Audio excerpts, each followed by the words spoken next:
All right, congratulations on making it this far. You are done with the factoring work. We just need to review the different types, take a practice test, and then we'll test on factoring. So what you need to do first is go up to the front table, and there's some blank white paper and some colored pencils.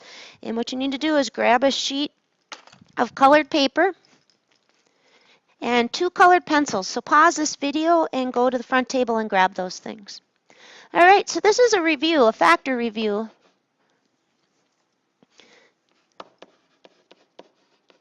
And what you're going to do with that blank sheet of white paper is you're going to fold it into quarters. So fold it in half and then in half again, so you have it sectioned into 4 pieces like this. In the top left, just write example 1. And then I'd like you to write 2, 3, 4, flip the paper over, and write 5,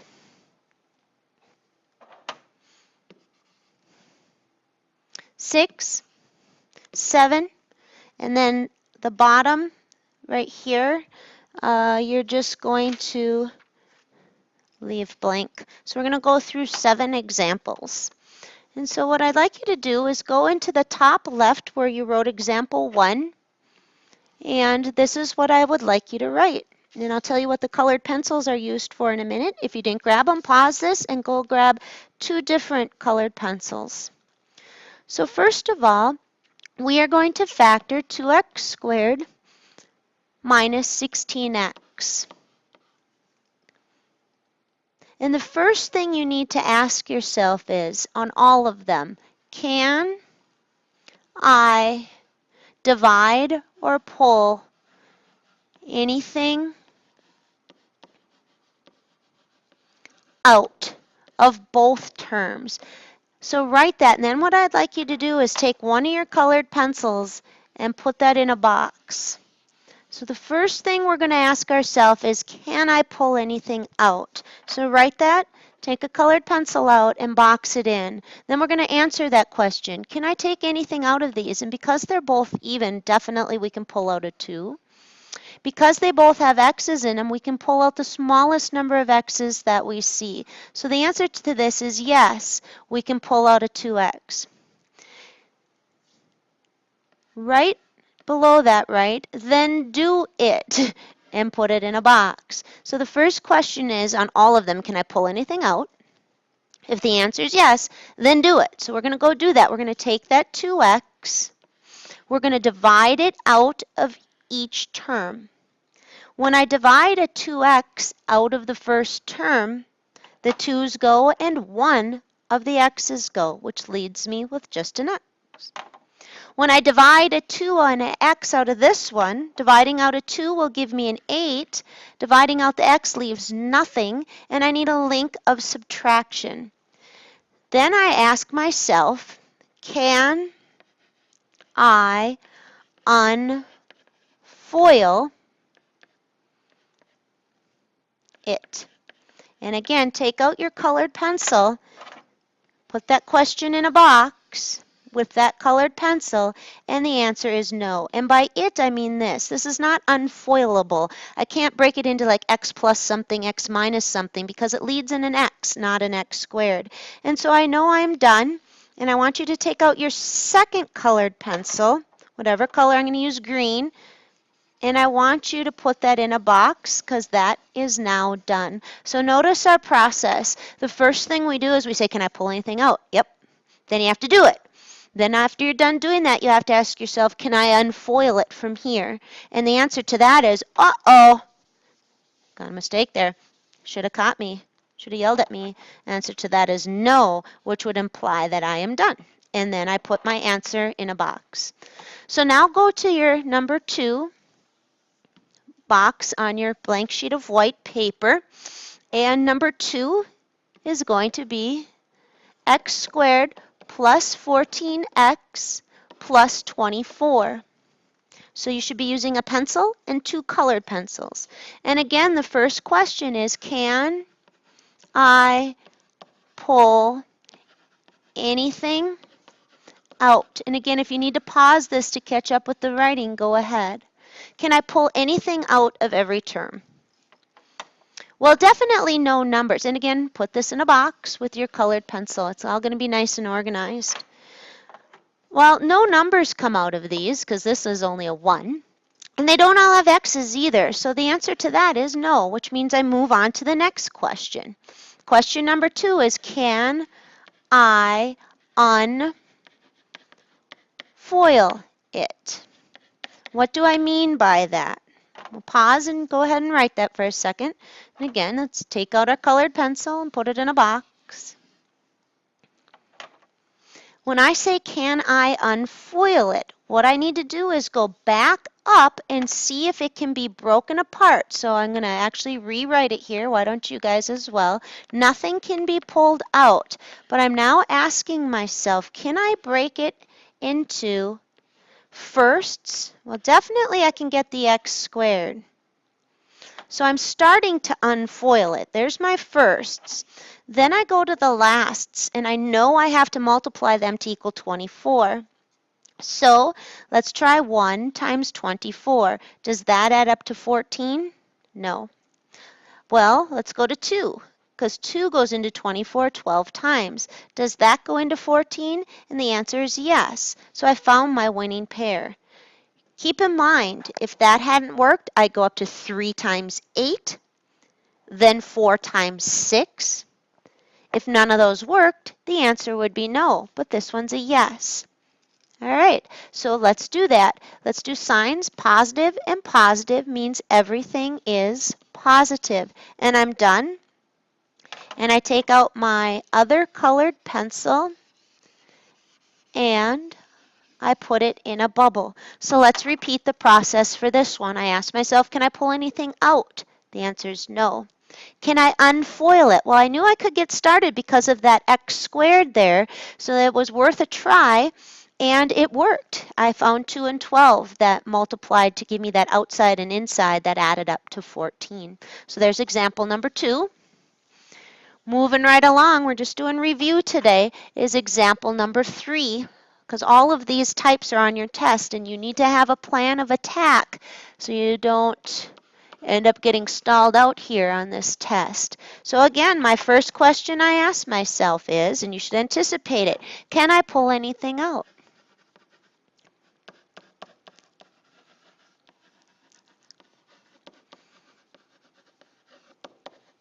Of every single term. Let's go use our same colored pencil that we've been using, all color-coded here. Can I pull anything out of every single term? The answer to that is no. No number can come out of 1, 7, and 18. And I can't pull any x's out either because this last term doesn't have any. So the answer is no. So then I move on to my second question, which you should anticipate. It's, can I unfoil? Well, we got to try. It's up as a candidate because of that x squared. I can definitely try with an x times x. What I need to do is focus on that 18. So again, let's rewrite the problem. It's definitely worth a try to unfoil because x times x gives me x squared. Now, what times what gives me 18? 1 times 18 does. There's no way to get a 7 out of those. Does 2 go into 18? Yes, 9 times. 3 goes in 6 times, but I'm not going to concern myself with that because I've just found my winning pair of numbers. Here's why. Because this is negative, I know I need to have 1 positive and 1 negative.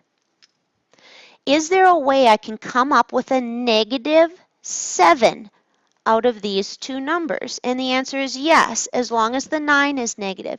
Remember, the sign of the middle goes with the larger number because it has to overpower it. So now let's run a check. Do these multiply to equal negative 18? Yes, they do.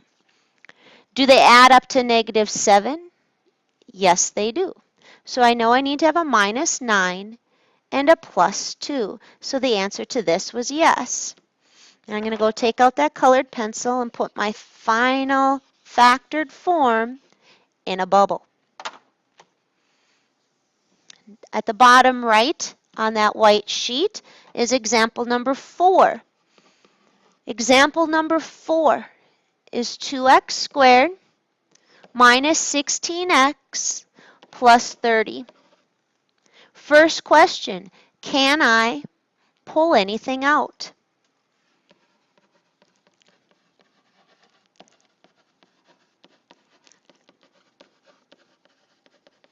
Might need to pause to catch up with my writing.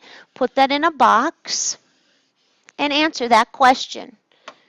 Can I pull anything out? Well, 2, 16, and 30 are all even, so for sure a 2 can come out. So the answer to this is yes. A 2 for sure. Can you pull any x's out? And the answer is no, because 30 doesn't have any to give you there at the tail end. Well, if you can, then you have to do it. Let's go do that. We're going to divide a 2 out of every single term. It'll leave an x squared. Dividing a 2 out of 16 leaves 8. Dividing a 2 out of 30 leaves 15. And then comes question number 2. Can I unfoil? So notice each one of these over and over again. 2 main questions. Can I pull anything out? If so, do it. Can I unfoil? Well, you have to try and see if it will work. Let's go down here. By the way, the 2 is going to go into my answer, so I'm just going to drop that sucker down, and I'm going to work with this remaining part here. Let's give her a whirl. X times x equals x squared, so I'm going to give it a chance. What multiplies to equal 15? 5 and 3 are my ones that come to the front of my brain first. Can I get a negative 8 out of those? Yes, if both are negative. So I do minus 5 minus 3, and those would be my other 2 factors.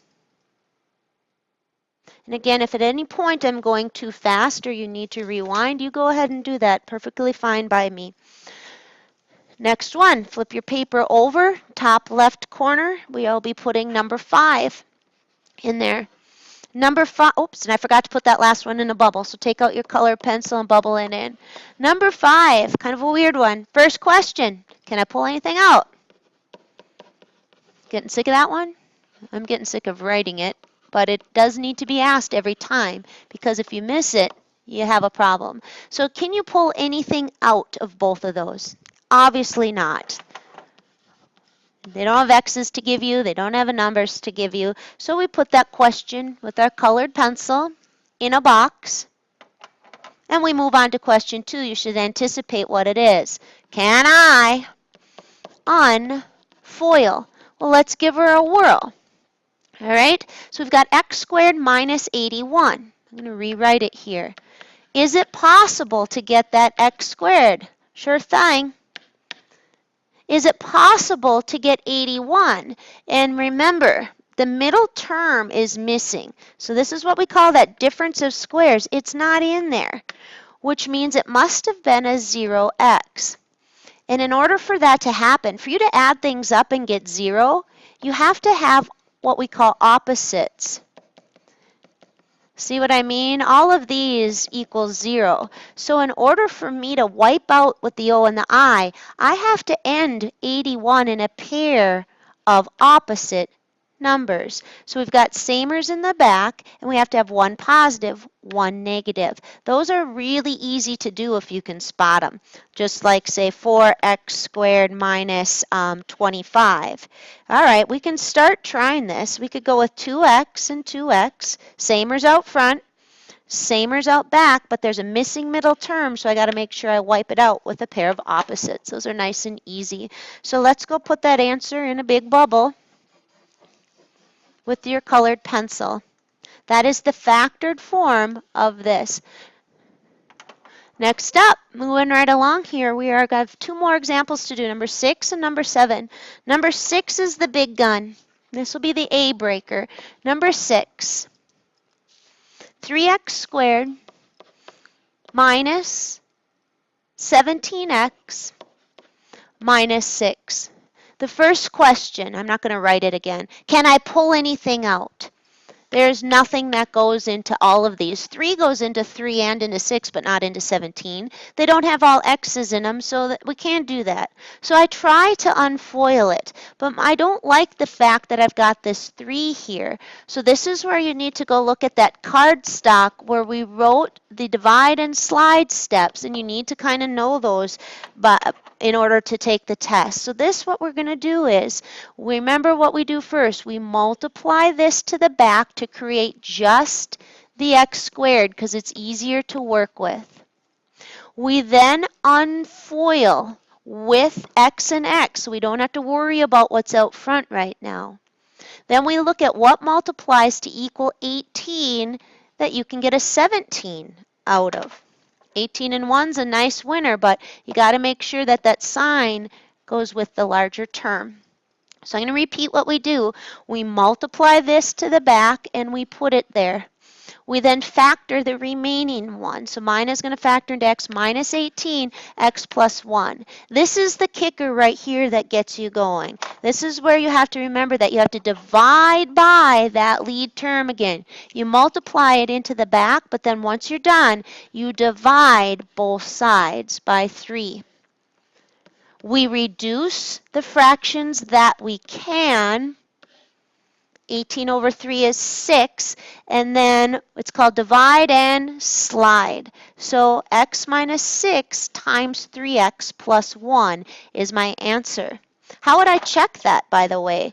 On these, it might be worth it before you turn in your test to check it. Just FOIL this. X times 3x is 3x squared. X times 1 is plus 1x. Negative 6 times 3 is minus 18. And minus 6 times 1 is a minus 6. Combine their like terms, and you've got 3x squared minus 17x minus 6, which is exactly what the original was. So let's go put our answer in our big bubble with our colored pencil. And that one you might want to practice a couple times to get that process down before you take the practice test. Otherwise, I'll send you back to watch those notes. You might want to run through that one. The last one, number 7, 2x squared minus 8. Question number 1, can I pull anything out? Answer, yes, they're both even. Well, then I need to do it. Pull out a 2. Again, I'm going to slow down a little bit here. You go ahead and catch up to me, but they're both even, so a 2's coming out. They don't both have x's to give me, so just a 2's coming out. Next, can I unfoil? Well, it's worth a try. 2 is in my answer for sure, but I can sure get those first terms. X times x. Now, again, there's no middle term to add up to, which means it's got to wipe out. The only way you can do that is with a pair of opposite numbers. So same's out front, same's out back. And we are all done with the 7 examples. If you understand those 7, you'll for sure get at least a B+ on your test. So in box number 8, I want you to write this. Use this while taking the practice test. So your next task, next thing you should be getting is once you show these notes to me or Mr. Dorholder, Miss Dutzman, and we okay them, you're going to go grab a practice test and you're going to use this while you're taking it. All right? Over and out.